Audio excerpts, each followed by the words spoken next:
Hello friends, and welcome back to another What's for Dinner video, where I share the process and recipes for this week's dinners. Both my husband and I are from the former Soviet Union, so many of our dinners may be a little different than what you typically see. I hope you enjoy this video and get some ideas and inspiration, or just satisfy your curiosity on what we ate this week.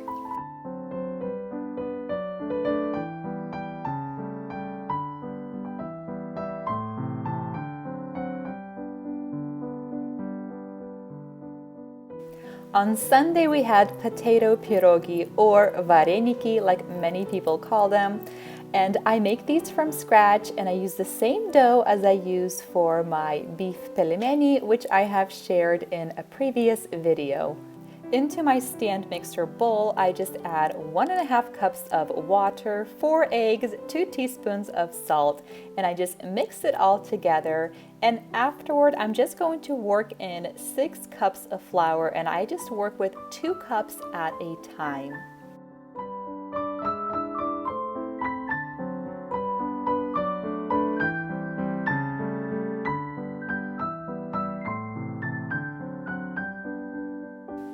Once my dough is ready, I transfer it to a floured surface and I hand knead it for a little bit, and then I'm just gonna cover it with a bowl and let the dough rest while I prepare my filling. For the filling, I chopped up 2 really large onions because they are really gonna shrink once I saute them until they're all golden, and I am boiling some potatoes. Once the potatoes are done, I drain them and transfer them to the stand mixer bowl, and I add about half of the caramelized onions, some pepper, and I'm just gonna stir everything together and mash it all. I'm gonna taste it and add as much salt as I need to, and then mix everything together and my filling is ready.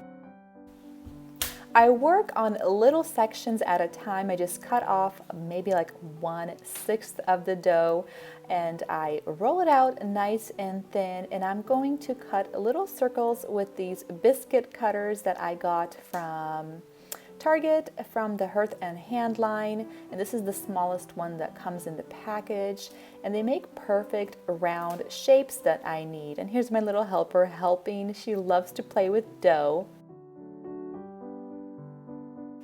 So I add maybe half a teaspoon of filling to each little circle, and I just pinch the sides together, kind of in a moon shape.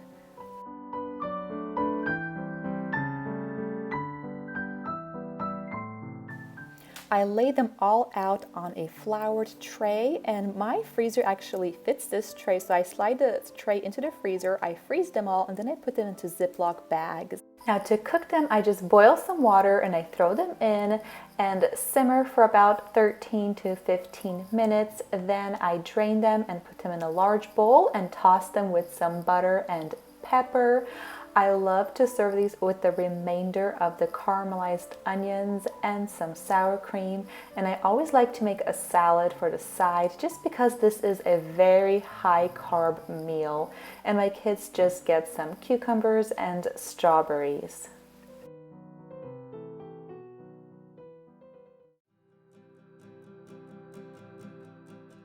On Monday we had beef stew, and these are the ingredients I'll be using. I have about 1 pound of cubed beef, some garlic, some bay leaves, about 6 or 7 large russet potatoes, and then 1 chopped onion and about 4 sliced carrots, and 1 can of tomato sauce.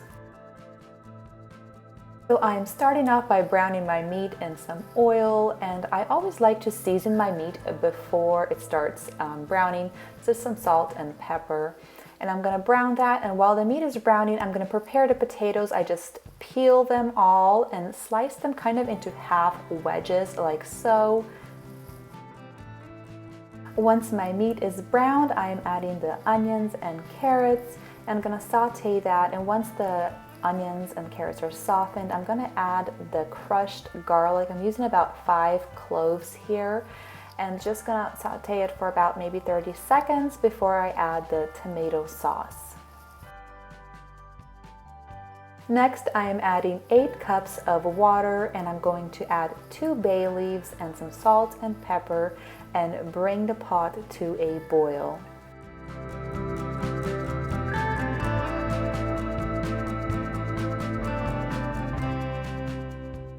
As soon as it comes to a boil, I just add all of the potatoes in, give everything a good stir, and I'm going to simmer this on low for about 1.5 hours.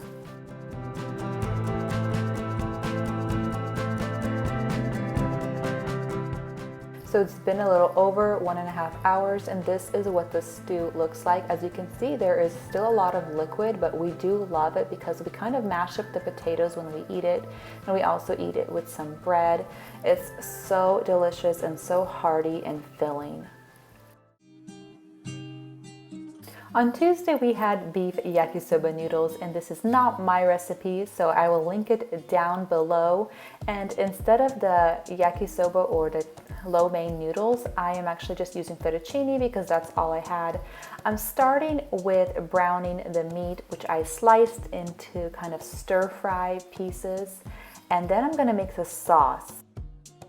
For the sauce, I just need 1/2 cup of boiled water, 2 tablespoons of this beef bouillon mix, and then 6 tablespoons of soy sauce, 4 tablespoons of brown sugar. I'm just gonna stir it all together, and it's honestly so simple and so good.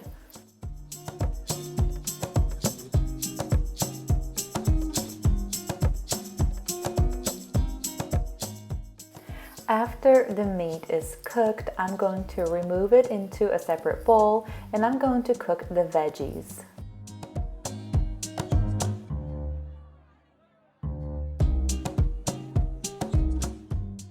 So after the veggies are cooked through, I added some crushed garlic and then mixed everything together, and then I'm adding the meat, the noodles, and the sauce into the skillet, and I'm just gonna toss everything together. This is what Tuesday's dinner looked like.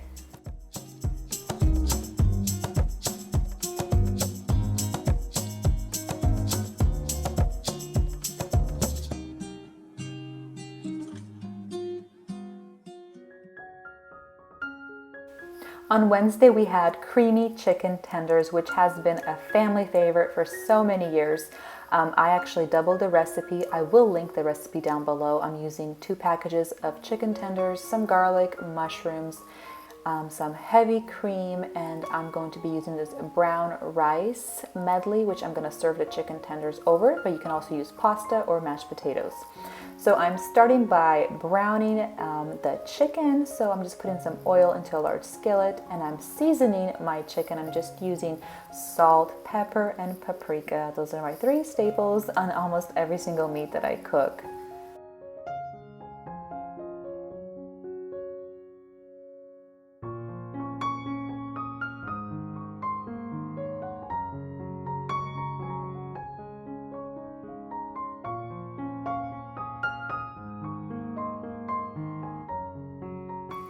So once the chicken is golden on both sides, I remove it and put it into a casserole dish.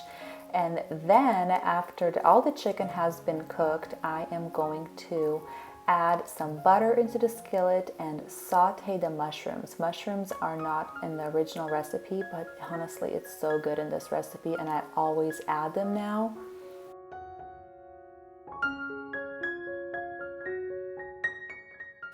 And I am seasoning the mushrooms with pepper, salt, and paprika. And once the mushrooms are golden, I'm going to add the garlic. So if you didn't want to use the mushrooms, you can just add the garlic into the butter and omit the mushrooms. But after adding the garlic, I'm going to saute it for just a few seconds to release the aroma, and I'm going to add the heavy cream into the skillet.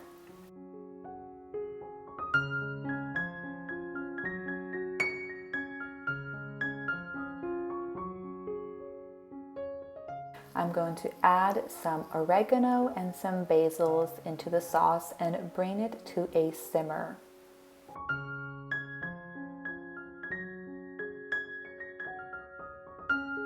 Once it comes to a simmer, I taste the sauce to make sure it is salted through, and it was because the mushrooms have been salted. I'm adding paprika just to give it a little bit more color, and then I'm going to pour the sauce over the chicken.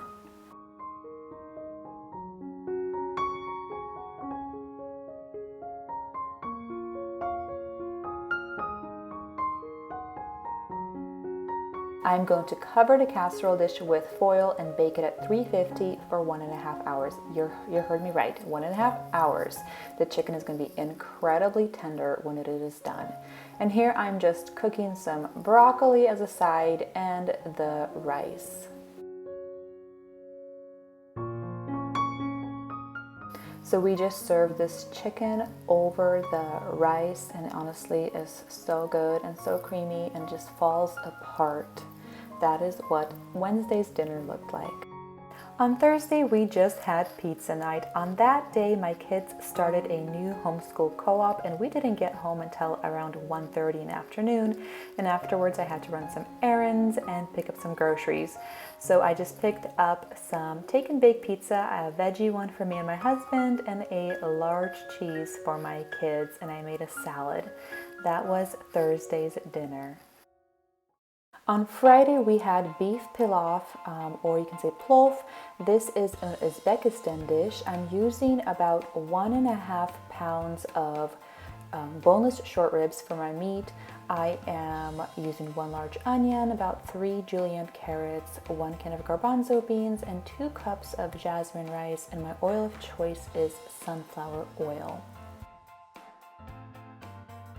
So I start by preheating my pot and adding the sunflower oil in, and then I'm going to add my meat and season it. And I'm seasoning it with some pepper, cumin, and salt.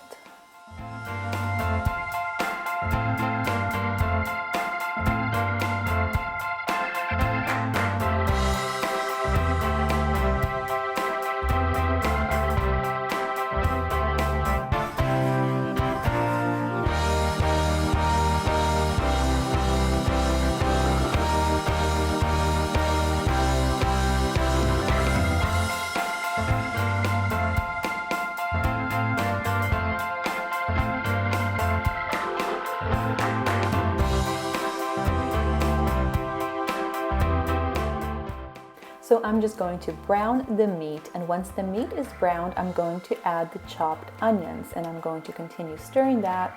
And once the chopped onions are browned and golden, I am going to add the carrots. Once the carrots are starting to brown, I'm going to add the water. And because I'm doing 2 cups of rice, I'm just adding 4 cups of water.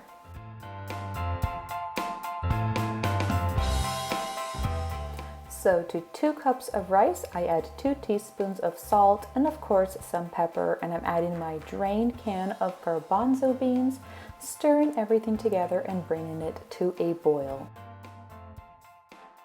And I am using Trader Joe's jasmine rice, which turns out so beautifully in this dish. I don't even rinse it, I just add it straight in. Here's a tip, make sure your lid is completely sealed, guys, and that you don't have any draining holes in your pot or anything like that. It has to be completely sealed to cook this properly. And I'm putting the temperature down to low and cooking this for 20 minutes. I love making this on Fridays because it makes a lot for our family and it reheats beautifully.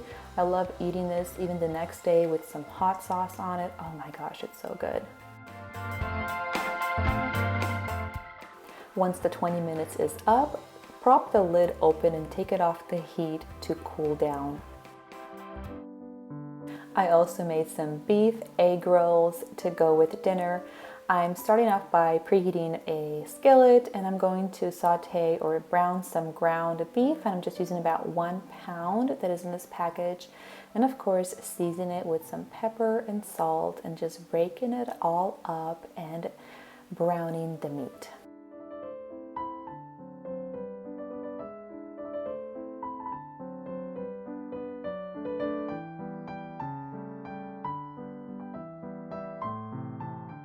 Once the meat is cooked through, I'm just going to add it into a bowl, and put the skillet back on the heat, and I'm going to cook the veggies, which is just going to be about 2 cups of sliced cabbage and about 3 shredded carrots, and I am going to season it as I cook to make sure everything is nicely seasoned.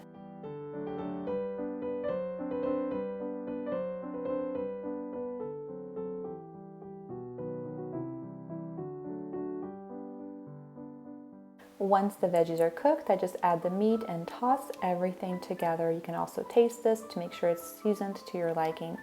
And to make the egg rolls, I just use these egg roll wraps that I buy at the grocery store. So I kind of put these on a diamond shape, and I wet the corners because that way the wraps can stick. And as you can see, I'm putting it lower on the egg roll wrap and wrapping it up just so. And I cook these on medium heat in some vegetable oil. And once they are golden, I'll just flip them and cook the other side. I also have a large bowl which I have lined with some paper towels because I'm going to take my egg rolls out and put them in there to drain.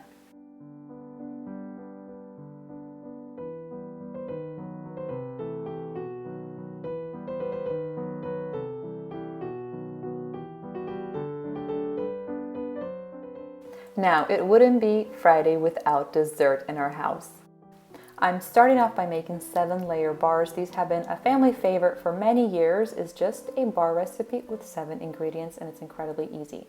So I'm just melting some butter in the pan in the oven at 350, and I'm making the graham cracker crumbs. I'm just using about 8 graham crackers, I believe. And then I'm also chopping up some walnuts.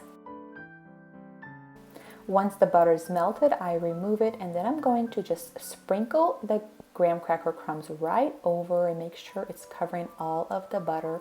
And next I'm just going to add the rest of the ingredients, which is walnuts, butterscotch chips, chocolate chips, coconut flakes, and the condensed milk.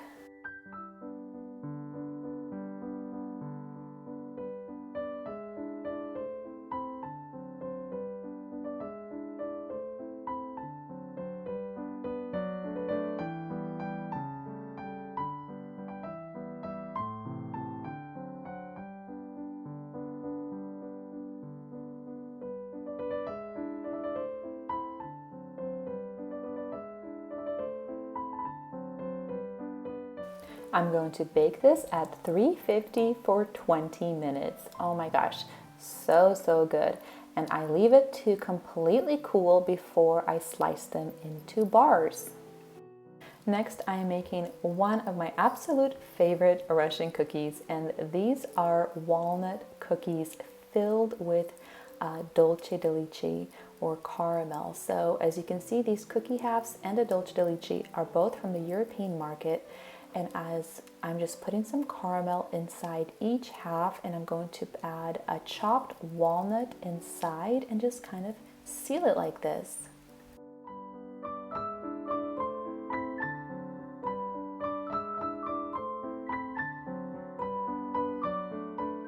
So this was Friday's dinner. I also made a cucumber tomato salad, which I dressed with some sour cream, salt, and pepper. And I also made our favorite potato salad, which is just golden potatoes, which are boiled, some chopped onions, salt, pepper, and sunflower oil. It's so good and so simple. I really hope you enjoyed this week's meal ideas. And if you like this video, please give it a thumbs up. Thank you so much for watching, and I'll see you guys all in my next video.